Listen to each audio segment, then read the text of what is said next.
নন্দীগ্রাম কেন্দামারি অঞ্চলে বিভিন্ন এলাকায় জনসংযোগ করেন বিজেপি প্রার্থী শুভেন্দু অধিকারী। বিভিন্ন মন্দিরে পুজো দেন, হাতে ইভিএম মেশিন নিয়ে ভোটারদের তাকে ভোট দেওয়ার জন্য আবেদন জানান। জনসংযোগ শেষে সাংবাদিকদের মুখোমুখি হন শুভেন্দু। ভোটের মুখে কয়লা পাচার মামলায় গ্রেপ্তার আইপ্যাক কর্তা। দিল্লি থেকে পশ্চিমবঙ্গের কয়লা পাচার মামলায় পাকড়াও ধৃত আইপ্যাকের অন্যতম ডিরেক্টর ভিনেশ চান্ডেল। এই নিয়ে শুভেন্দুর মন্তব্য। মোদি অমিত শাহের ম্যারাথন প্রচারের মধ্যে আজ রাজ্যে রাহুল গান্ধীর 3টি সভা। রায়গঞ্জে আসার আগেই ইন্ডিয়া জোট সঙ্গীর হেলিপ্যাড ভেঙে দিল তৃণমূল। এই নিয়ে শুভেন্দুর মন্তব্য। ভোটের মুখে ফের উত্তপ্ত বরানগর। বিজেপি কর্মীদের উপর হামলার অভিযোগ বিজেপির বিরুদ্ধে। থানা ঘেরাও, তৃণমূল জড়িত নয় পাল্টা দাবি সায়ন্তিকার। বিজেপির পোস্টার ব্যানার ছেড়ার অভিযোগে ভবানীপুরে তুলকালাম। থানা ঘেরাও বিজেপির, লাঠিচার্জ পুলিশের। এই নিয়ে মন্তব্য শুভেন্দুর। আইপ্যাকের ইডি গ্রেপ্তার হয়েছে কয়লাকাণ্ডে। সবাই জানে তো, কয়লার টাকা হাওলার মাধ্যমে নিয়েছিল গোয়া নির্বাচনে। সবাই জানে, এটা নতুন কি আছে? এত দেরি তো হলো কেন? বলছি, মোদি অমিত শাহের ম্যারাথন প্রচার চলছে এই রাজ্যে। এলেন, তার 3টে সভা আছে। রায়গঞ্জে তার হেলিপ্যাড ভাঙলো ইন্ডি জোটেরই তৃণমূল। বুঝুক, ওদের বোঝা দরকার। পশ্চিমবঙ্গে যে গণতন্ত্র বিপন্ন, সংবিধান যে বিপন্ন, এখানে বিরোধীদের কোনো জায়গা নেই। আজকেই এখানে আমাদের আইএসএফের লোকেদের সঙ্গে গণ্ডগোল করেছে। আমরা আইএসএফের নীতির বিরোধী, কিন্তু কোনো বিরোধিতা করা চলবে না। যে গ্রামটা থেকে এলাম 2021-এ ভোটের পরে 45টা বাড়ি ভেঙেছে।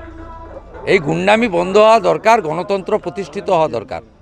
বহুদলীয় গণতান্ত্রিক ব্যবস্থা, সব দল লড়বে, সব দল প্রচার করবে, মানুষ একটা গ্রহণ করবে, অন্যটা বর্জন করবে। কেন বাইরে থেকে কেন্দ্রীয় বাহিনী আনতে হবে, সিআরপি আনতে হবে? কেন এত কিছু করতে হবে? অন্য রাজ্যে তো হয় না। কদিন আগে কেরালায় ভোট হয়েছে, আসামে ভোট হয়েছে, পুদুচেরিতে ভোট হয়েছে, বিহারে এত বড় জয় হয়েছে এনডিএ বিজেপি 243-এ 202। একটাও আরজেডি কংগ্রেসের লোক বলেছে যে আমাদের পার্টি অফিস ভেঙে দিয়ে গেছে, ঘরছাড়া করেছে। এই কালচার পশ্চিমবঙ্গে শেষ হওয়া দরকার আছে। আমরা কথা দিতে পারি বিজেপি এলে। আমরা এখানে 23-এ পঞ্চায়েত জিতেছি নন্দীগ্রামে, কোথাও গোলমাল করতে দিইনি। 24-এ লোকসভায় জিতেছি, কোথাও গোলমাল করতে দিইনি। কেউ যদি অন্যায় করে তার জন্য থানা আছে, আইন আছে, বিএনএস আছে। কেন আইন হাতে তুলে নিতে হবে?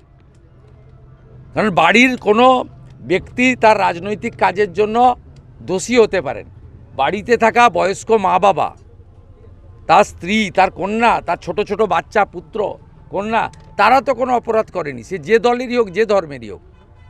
এই যে সিস্টেমটা, এটা বন্ধ হওয়া দরকার আছে। দাদা, ভোটের মুখে ফের উত্তপ্ত। ইয়াম্মা কোম্পানি অনুমোদিত আরামবাগ মহকুমার একমাত্র মেইন ডিলার আমনা অটো সাপ্লাই এখন বিশ্বমানের শোরুম নিয়ে হাজির হয়েছে আরামবাগের গড়বাড়িতে। বাইক ও স্কুটারের লেটেস্ট কালেকশন ন্যায্য মূল্যে পেয়ে যাবেন আমাদের এখানে। অত্যাধুনিক মেশিন, কম্পিউটারের সাহায্যে গাড়ির সমস্ত ফল্ট চিহ্নিত করা এবং কোম্পানি ট্রেনিং প্রাপ্ত মেকানিক দ্বারা গাড়ির সার্ভিসিং করার সুব্যবস্থা রয়েছে।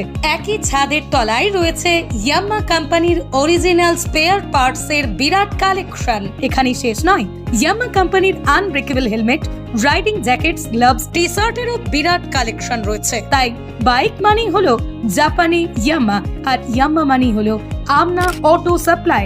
35 বছর ধরে আপনাদের জীবন পথের সঙ্গী। আমাদের ঠিকানা গড়বাড়ি, আরামবাগ, হুগলি। যোগাযোগ নাম্বার 9083247009 অথবা যোগাযোগ করুন 9083247007।